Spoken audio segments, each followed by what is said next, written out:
আসসালামু আলাইকুম রহমতুল্লাহ বরকাত। আমি শের মোহাম্মদ সাইদ হাটহাজারী মাদ্রাসা থেকে পড়াশোনা শেষ করি।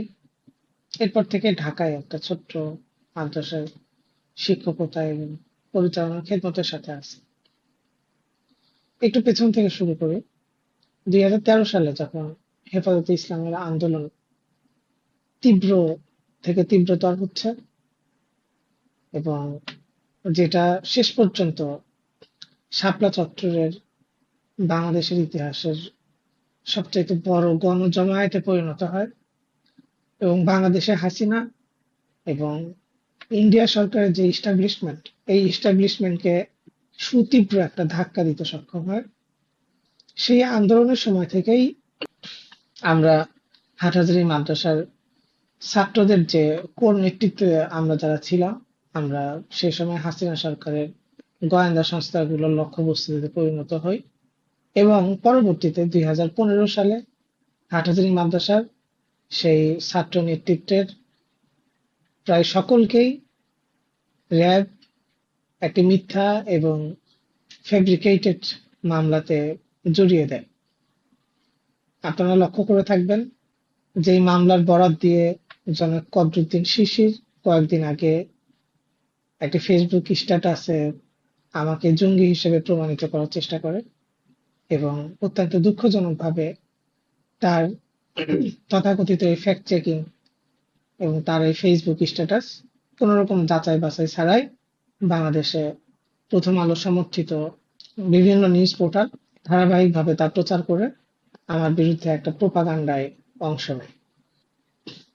2022 সালে অক্টোবর মাসে র্যাব 1 আমাকে গুম করে। আমি সেই সময় 23 দিন গুম অবস্থায় থাকি। নারায়ণগঞ্জে আমাকে র্যাবের বীভৎসতম টয়লেটের যে সেলগুলো আছে, যে সেলগুলো মূলত টয়লেট, কিন্তু সেই টয়লেটগুলোকে তারা সেল হিসেবে ব্যবহার করত, সেই সেলগুলোতে আমাকে আটক রাখে এবং গুম তদন্ত কমিশন নারায়ণগঞ্জের সেই বীভৎস সেলগুলো সম্পর্কে সর্বপ্রথম আমার মুখ থেকেই তারা জানতে পারে। এই নারায়ণগঞ্জে র্যাবের যে ক্যাম্প আছে, সেই ক্যাম্পের এই বীভৎস গুম সেলগুলো সম্পর্কে তাদের জানা ছিল না। পরবর্তীতে র্যাব আমাকে মিথ্যা মামলায় জড়িয়ে দেয় এবং আমি 1.5 বছর কারাগারে থাকি। গত জুলাই আগস্টে যখন হাসিনার বিরুদ্ধে গণজাগরণ এবং গণবিক্ষোভ গণ অভ্যুত্থানের রূপ নিচ্ছে, সেই সময়ে আমি, আমাদের মাদ্রাসার সকলেই আমরা সর্বতোভাবে এই গণ অভ্যুত্থানে এবং এই গণ বিপ্লবে আমরা অংশগ্রহণ করি, যার ফলশ্রুতিতে জুলাইয়ের শেষের দিকে আমাকে আত্মগোপনে যেতে বাধ্য হতে হয়, কারণ আমরা আগে থেকেই প্রশাসনের বিভিন্ন গোয়েন্দা সংস্থার লিস্টেড মানুষ ছিলাম। আমাদেরকে তখন গ্রেফতার অভিযান শুরু হয়। আগস্টের পরে বাংলাদেশের ইতিহাসের প্রথম উন্মোচিত গোপন বন্দিশালা সিটিটিসির গুম সেল যেগুলো ছিল, সেই গুম সেলগুলোতে আমরা সিটিটিসির কার্যালয়ে সেই গুম সেলগুলো উন্মোচনের দাবিতে আমরা অবস্থান গ্রহণ করি এবং এক পর্যায়ে বাধ্য হয়ে সেনাবাহিনী আসেন এবং সেই গুম সেলগুলোকে উন্মোচন করা হয়। এটা হচ্ছে 7 তলার সেল। এখানে রাখা হতো, নিচতলার সেলে রাখা হতো, তারপরে 5 তলাতেও ছিল, তা আরও হয়তো ছিল, কারণ এখানে তো আমাদের চোখ বাঁধা অবস্থায় থাকতো। আমরা আসলে দেখার উপায় ছিল না কোথায় কি ছিল, আমরা টুকটাক জি, কথা শুনতাম। সেনাবাহিনীটি ভেঙে সত্য কথাটাই বলে অবশ্যই আমরা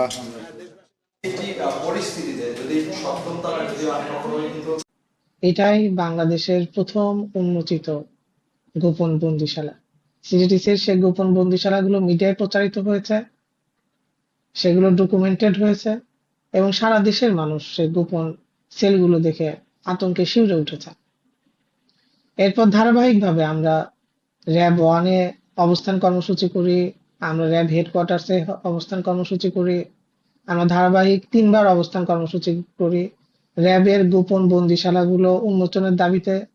গুম, খুন, মিথ্যা মামলার সাথে জড়িত র্যাব, সিটিটিসি, এটিএর সকল অফিসার যারা ছিলেন তাদের শাস্তি, তাদেরকে চাকরিচ্যুতি ইত্যাদির দাবিতে রাষ্ট্রের প্রয়োজনীয় সংস্কারের কার্যকর প্রত্যেকটি আন্দোলন এবং সংগ্রামে আমরা সক্রিয় ভূমিকা রাখার চেষ্টা করি। আমরা নিজেরা আই উইটনেস হিসেবে যখন আমরা ঘুমেছিলাম, তখন র্যাবের ইসলামপন্থীদের উপরে, বিশেষ করে ইসলামপন্থীদেরকে গুম, মিথ্যা মামলায় জড়ানো, তাদেরকে নির্যাতন করা ইত্যাকার যত রকমের পদক্ষেপ ছিল বিভিন্ন ইন্ডিয়ার প্রযোজনায় এবং হাসিনা সরকারের সমর্থনে বিভিন্ন বাহিনীগুলো এই ধরনের যত কর্মকাণ্ড পরিচালনা করত, আমরা খেয়াল করে দেখেছি সরেজমিনে যে এই কাজগুলোতে তাদের মুখপাত্র হিসেবে নেতৃস্থানীয় প্রতিষ্ঠান হিসেবে প্রথম আলো এবং ডেইলি স্টার তাদেরকে সহযোগিতা করত। ফলে আমরা প্রথম আলো এবং ডেইলি স্টারের আশু প্রয়োজনীয় সংস্কারের দাবিতে আমরা এই ইস্যুতেও তীব্র আন্দোলন করি। প্রথম আলো এবং ডেইলি স্টারের সামনে অবস্থান গ্রহণ করি, সেখানে আমরা গরু জবাই করে জিয়াফত কর্মসূচি পালন করি। সর্বশেষ গত কয়েকদিন আগে যখন তারাবি সালাত শেষ করে আমরা বিশ্রামের প্রস্তুতি নিচ্ছিলাম, হঠাৎ সোশ্যাল মিডিয়াতে কিছু খবর ছড়িয়ে পড়ে, দেখলাম যে জনৈক ব্যক্তি তিনি কোন একজন ভদ্র মহিলাকে ওড়না ঠিক করতে বলেছেন। ফলে তাকে মামলা দেওয়া হয়েছে এবং তিনি শাহবাগ থানায় আটক আছেন। এবং এই নিউজগুলো আমি খেয়াল করি যে শাহবাগের সাথে সম্পৃক্ত এবং অতি পরিচিত কট্টর বাম ঘরানার ইসলাম বিদ্বেষী সেকুলার ব্যক্তিরা, দেখলাম যে তারা তাদের প্রোফাইলে এটা সোৎসাহে তারা উল্লাসের সাথে তারা এই খবরটা প্রচার করছে। তো এই সংবাদটা আমাদেরকে বিচলিত করে, কারণ এই ব্যক্তিরা তখনই উল্লসিত হয়, আমরা তাদেরকে তখনই আনন্দে এবং উল্লসিত অবস্থায় আমরা দেখি যখন বাংলাদেশ বিপদে থাকে, যখন ইসলাম এবং মুসলিমদের বিরুদ্ধে কোনো কর্মকাণ্ড সংগঠিত হয়, সেই সময়টা এটা অ্যালার্মিং একটা অবস্থা ছিল।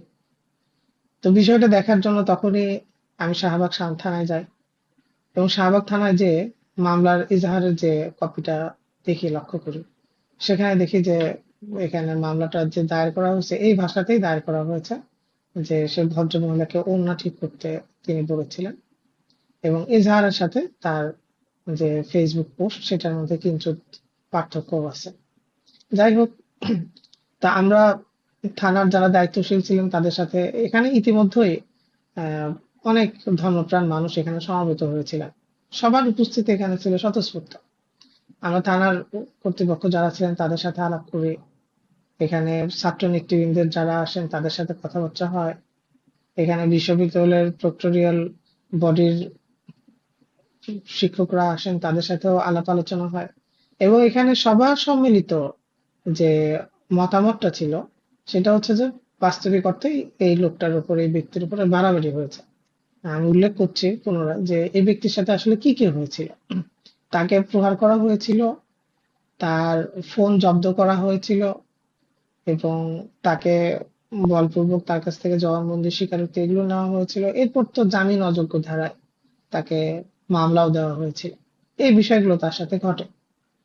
পরবর্তীতে তাকে আদালতে নেওয়া হয় এবং আদালতের মাধ্যমে তার জামিন হয়, এবং এটা স্বাভাবিকভাবেই এটা হচ্ছে যে এখানে ব্যাপক জনমানুষের এখানে উপস্থিতি ছিল, স্বতঃস্ফূর্ত উপস্থিতি। এটা যদি অর্গানাইজড ওয়েতে হতো তাহলে সবকিছুই আসলে একটা সুনিপুণ একটা নেতৃত্বের মাধ্যমে হয়তো নিয়ন্ত্রিত থাকতো। এটা স্বতঃস্ফূর্ত উপস্থিতি, ফলে এখানে সবারই আসলে অংশগ্রহণ থাকে বিভিন্ন কর্মকাণ্ডে। ফলে এখানে কিছু অবিবেচনা প্রসূত কিছু কাজও এখানে হয়েছে। আর ইতিমধ্যে তার কিছু ক্লিপ তিনি এই থানা হেফাজতে থাকা অবস্থায় কি বলেছেন, কিছু মন্তব্য করেছেন, এই বিষয়গুলো আসলে আমাদের কারো জানা ছিল না, কারণ আমরা থানায় কোর্টে বিভিন্ন বিষয় দিনে আমরা ব্যস্ত ছিলাম। তো যাই হোক, ঘটনাটা খুব ভালোভাবে এখানে সমাপ্ত হতে পারতো, এটা সমাপ্ত হয় নাই। জনাব কদরুদ্দিন শিশির তিনি একটা তথাকথিত একটা তিনি ফ্যাক্ট চেকিং করলেন। তিনি আমার ব্যাপারে তিনি কিছু মিথ্যা ভিত্তিহীন দাবি করলেন। তিনি দাবি করলেন যে আমি একজন প্রমাণিত জঙ্গি, অথচ বাস্তবতা হলো আমি গুমে ছিলাম এবং 1.5 বছর কারাগারে ছিলাম, এবং আমার বিরুদ্ধে মামলা দায়ের হওয়ার পর ইতিমধ্যে প্রায় 3 বছর অতিবাহিত হয়ে গেছে। এই 3 বছর সময়ে এখন পর্যন্ত সরকার আমার বিরুদ্ধে অভিযোগটা কি সেটাও আদালতে দায়ের করতে পারে না। তাহলে যে বিষয়ে অভিযোগ এখনো দায়ের হয় নাই, এই বিচার, প্রমাণ, রায় বা সিদ্ধান্ত এগুলো তো অনেক পরের বিষয়। অথচ এই ভদ্রলোক কদরুদ্দিন শিশির তিনি এরকম একটা বিষয়কে প্রমাণিত জঙ্গিপনা বলে তিনি ফেসবুকে তিনি ফ্যাক্ট চেকিং করে একটা পোস্ট করলেন। তিনি যেটাকে ফ্যাক্ট চেকিং বলছেন, এগুলো হচ্ছে যে উন্মুক্ত খোলা তথ্য। আমার ফেসবুক প্রোফাইলে এর চাইতে আরো অনেক বেশি গোছানো তথ্য উপস্থিত আছে, খোলা অবস্থায় আছে। এই বিষয়গুলো তিনি ফ্যাক্ট চেকিং করে যেটা বের করেছেন বলে দাবি করছেন, এই বিষয়গুলো আমি সংবাদ সম্মেলন করে আন্তর্জাতিক মানবাধিকার দিবসে প্রেস ক্লাবে সেমিনার করে এই বিষয়গুলো আমরা সাংবাদিকদের সামনে, জাতির সামনে আমরা উন্মোচন করছি। সেই ভিডিওগুলো, ক্লিপগুলো আমাদের ফেসবুক প্রোফাইলে উন্মুক্ত অবস্থায় আছে। অথচ তিনি ফ্যাক্ট চেকিং বলে কিছু প্রোপাগান্ডা, উদ্দেশ্যমূলক কিছু প্রচারণা তিনি আমার বিরুদ্ধে চালালেন। এরপরে যেটা হলো সেটা আরো দুঃখজনক।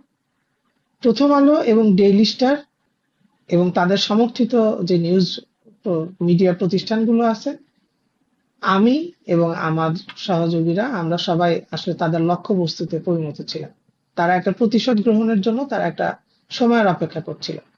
এই কদরুদ্দিন শিশিরের এই পোস্টটা শেয়ার হওয়ার পরেই মিডিয়াগুলো কোনো রকম যাচাই বাছাই ছাড়া তারা বিরতিহীন ভাবে এই শিশিরের এই তথাকথিত ফ্যাক্ট চেকিং এই পোস্টার উপর নির্ভর করে তারা ধারাবাহিক ভাবে উদ্দেশ্যমূলক ভাবে তারা একটা অর্গানাইজড ওয়েতে তারা আমার বিরুদ্ধে একটা প্রচারণা তারা চালাতে থাকে। অথচ তারা একটা বারও আমার সাথে কথা বলে এই বিষয়গুলো সত্যতা যাচাই করার অথবা আমার মতামত নেওয়ার কোনো প্রয়োজনীয় অনুভব করে না। আমি এই দেশের একজন নাগরিক এবং আমি উন্মুক্ত অবস্থায় আছি। তাদের প্রতিষ্ঠানের বিভিন্ন সাংবাদিকদের সাথে আমাদের যোগাযোগ আছে। তারা চাইলেই সহজেই আমাকে নক করতে পারে, জিজ্ঞেস করতে পারে, কিন্তু তারা জিজ্ঞেস করা ছাড়াই ধারাবাহিকভাবে এই প্রচারণাগুলো তারা করতে থাকে। এর ফলে আমার ভাবমূর্তি, আমার পেশাগত জীবন, আমার ব্যক্তিগত জীবন, এ সকল কিছুতেই একটা ব্যাপক একটা নিরাপত্তাহীনতার পরিবেশ তৈরি হয় এবং আমরা একটা হুমকির মধ্যে পড়ে যাই। আল্লাহ সুবহানাহু ওয়া তাআলা কোরআনের মাধ্যমে আমাদেরকে একটা নির্দেশনা দিয়েছেন, ইয়া আইয়ুহাল্লাযীনা আমানু, হে মুমিনগণ, ইন জাআকুম ফাসিক, যদি কোনো পাপাচারী ব্যক্তি বা গোষ্ঠী তোমাদের নিকটে বিনাবাইন কোনো সংবাদ নিয়ে উপস্থিত হয়, ফাতাবাইয়ানু, তাহলে এই সংবাদগুলো অবশ্যই যাচাই বাছাই করে গ্রহণ করার জন্য।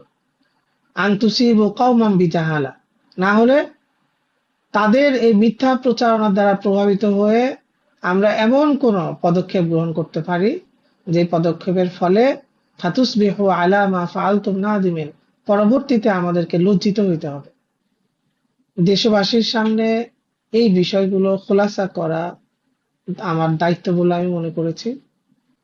এখন প্রত্যেক ব্যক্তির বিবেকের প্রতি আমার এই দাবি থাকবে যে আপনারা সামগ্রিক বিষয়টা বিবেচনা করে আপনারা আমাদের পাশে থাকবেন এবং ফ্যাসিবাদের আমলে যেভাবে রাষ্ট্রকে দানবে পরিণত করা হয়েছিল, ঠিক সেভাবে রাষ্ট্রকে পুনরায় দানবে পরিণত হতে বাধা দিবে। হাসবুনাল্লাহু ওয়া নি'মাল ওয়াকিল, নি'মাল মাওলা ওয়া নি'মান নাসির।